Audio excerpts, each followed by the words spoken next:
I heard someone once describe a WordPress hacker like that of a low-level burglar that would go into an apartment building and walk up and down the halls and just turn the doorknob of every single door they walked past. If the door opened, they walked in. If it was locked, well, they moved on to the next one. They would not just stand there and break down the door or pick the lock. If the basic precaution of locking the door was not done, then they took advantage of it and walked on in and burgled. Same with the majority of the WordPress hackers. If you just take care of at least the basic level of securing your site, then you'll be much better off than those that do not. This video will walk you through some of those basics that everyone should do in securing their site, and we're going to do it in under 5 minutes. Now, first off, we're going to go through and just do some basic house cleaning, because we do not want the average hacker to come by and see that this is a new install by seeing on the main page the Hello World, which is the default post that comes with every single fresh install. Because if they see this, they might go into thinking that there are certain vulnerabilities that you have not yet taken care of. So we want to first go through and get rid of the default post, the default page, anything else in there that might need to be basically cleaned up. So let's go ahead and log into the dashboard area, and I've already done that here. You can do that by putting your URL /wp-admin or wp-login.php. And if you have not logged in recently, then you get a little pop-up box here that requires you to put your username and password in there, and then you'll end up on this page here. Now, right down here, by the way, you can see that we are on version 3.5.1. That'll come in handy here in a second, so just kind of make a mental note of that. So first off, we want to go into Post and Pages. Wait a minute. Before we do that, let's bring in my timer here so I know that this is going to be done in less than 5 minutes. There we go. Let's go ahead and click this guy, get him started. And by the way, a little hint, if you go into Users and click on Add New and create a new administrator account, then delete the default admin username administrator account, then that will automatically delete all of the associated posts and pages that were assigned to that original admin. That is, of course, if you don't reassociate them with the new one. That said, let's go on into Post, go to All Posts, and really you shouldn't have admin as your username anyway. That's a major no-no. And let's go ahead and get rid of the Hello World, trash that one. Come on into Pages, get rid of the sample page, that's the default guy there, trash that one. And while we're in the cleanup mode, we want to, and if you're in an older version of WordPress and you've got the old blog roll thing that was defaulted installed on your site, go ahead and get rid of all those links in there too. I never liked them anyway, but some people do. If you don't, then I'd say get rid of them.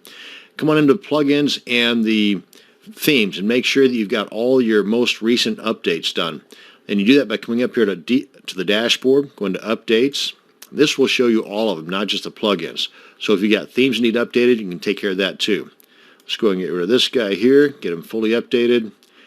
That's also where you can see the updates for the core of WordPress as well. That would be right here. But you can see here where you've got the most recent going right now. Now then, that said, if we do not have the most recent, then you want to make sure that you're not telling the world what version of WordPress you're using, because you have certain updates of WordPress to plug certain security holes. And if a hacker sees that you're using 2.9 or 3.2 and they know of a potential security measure there that they can take advantage of, then they're going to. So you want to make sure that if you're not using the most recent version, which you should be, but maybe you got a client that swears by version 3.2 or whatever, you want to hide that version from being shown to the world. Let me show you what I'm talking about. If we right-click, go to View Page Source, I'm going to Control F to do a find. Let me get this guy out of the way here. And I'm going to find 3.5.1. And we see we've got 4 instances of that right here. So we want to get rid of these 4 instances right now. And we do that by logging into our cPanel control panel. You can do the same thing by going to an FTP client. Go to File Manager. Oh, and by the way, while I'm in File Manager, there's a couple of files in here we can get rid of too. The README, this is the root directory of our WordPress install. Select the README and the config-sample. Delete those. Hang with me, I'll get back on track in a second. Go into the wp-admin. And let's get rid of the install files here. That's the helper and the install PHP file. Select those two, delete those. Now then, let's get on back to our functions. That's in the, yeah, we want to go to the themes. WP-content, themes, open that up. And I'm in the 2012 theme right now.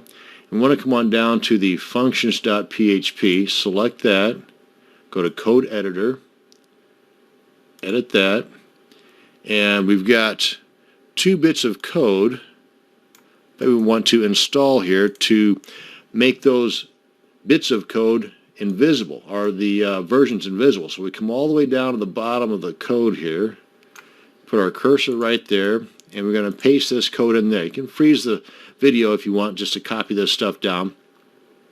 We want to remove the WP version meta tag and from the RSS feed, and we want to remove the versions from any other stuff that's showing it, like the style.css. Come on up here and save changes. Now we want to come on back here and let's close this guy out here. Refresh that. And then let's take a view of that source page again. And Control F. Get you out of the way there. And see how many we got? 0 for 0. So that's going to clean things up for us, both on the front end, the back end, and in some of the coding in the root directory as well. Now, of course, there's a few other things you might be able to do, but for the basics, this is what we're looking at. And we were able to do all this in under 5 minutes. So now there's no excuse not to lock your door. Thanks for watching this video, and you have a great